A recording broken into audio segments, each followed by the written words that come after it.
Good morning, Peter. Good morning. Well, perhaps we could go to you could sum up your thesis for us. I appreciate it's in a book, and I'm asking you to sum it up in a sentence, but why is the West wrong about nuclear Iran?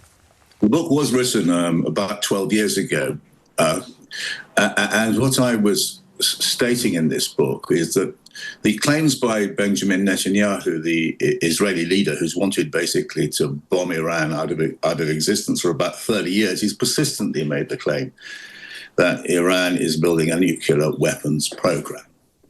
Going back to the 1990s, and as I established, that this claim was false. It was written in 2012. It had no grounding, and US intelligence reports were quite clear that it was false, and indeed the most recent US intelligence report last March says exactly the same thing, and yet Mr. Netanyahu is making a whole series of false statements. The latest one, that Iran's planning to sort of build nuclear weapons and distribute them to terrorists. That's the latest thing coming. And this is nonsense. Mr. Netanyahu is a proven liar with an agenda. The other point in my book, actually, I was advocating that it should happen, and this did happen, was a nuclear deal, i.e., Iran could have peaceful nuclear development. It would be fully inspected by the International Atomic Energy Authority, completely open to international inspection, Iran's nuclear program. Britain endorsed this. Obama's America endorsed this, and it actually happened. So that was Iran 10 years ago saying, we're completely happy to be fully inspected. We don't have a nuclear weapons program. And of course, then Trump comes along, and under pressure, I suspect, from the Israeli lobby in the United States, he tears up that agreement and leaves everything up in the air all over again. And so the initial aggression came from the United States, which is wholly untrustworthy and unprincipled in this business. Anyway, that is a brief summary. And much appreciated.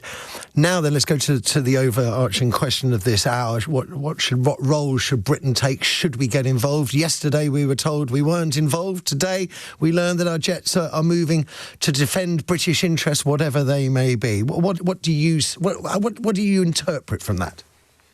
Well, I think this is a very grave, as the previous speaker was making clear, and a really terrifying moment in international affairs. Now, my reading of the situation is that this was a preemptive strike from Israel, and they want to decapitate the Iranian state. Now, that will create total chaos. There's no obvious replacement. It's just what we are seeing, what you're being dragged into by Israel, is what Tony Blair was dragged into 20 years ago in Iraq, which is an attempt to create regime change in a Middle Eastern state. Now, the effects of Iraq, we're still feeling them today. They were the rise of ISIS. They were the utter horror, millions of dead. Now, there are 90 million people in Iran. It's a stable state against what a lot of the propaganda says. And if you're going to create a civil war by attempting to decapitate the regime through violence, God knows what will happen. I mean, I don't know how many refugees are going to come to the West, tens of millions. And by the way, then you've got the problem with the economy, the Straits of Hormuz. If shipping is stopped there, the oil price will surge double probably. And so on. I must admit, I've been reading quite a lot that the anticipation will be that Iran and its proxies will focus on the Straits and to disrupt shipping. Specifically, though, Peter, your thoughts on the UK sending jets to wherever, somewhere in the Middle East, we're assuming Cyprus.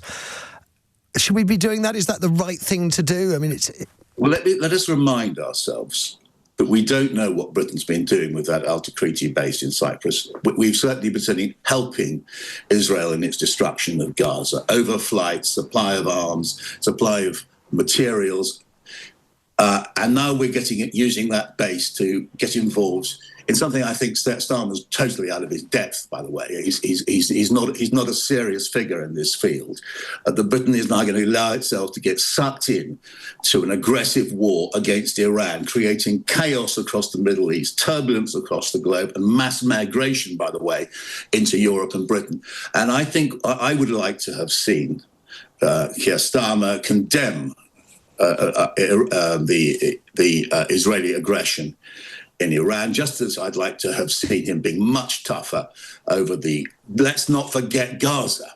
The horror in Gaza is continuing this morning, and despite it, Keir Starmer is continuing to supply weapons for Israel to use in Gaza. He did at least, Peter, in his address to journalists yesterday in the huddle, acknowledge that all of this is linked to Gaza. Peter Oborne, a pleasure talking to you, and always appreciate your expert counsel as well.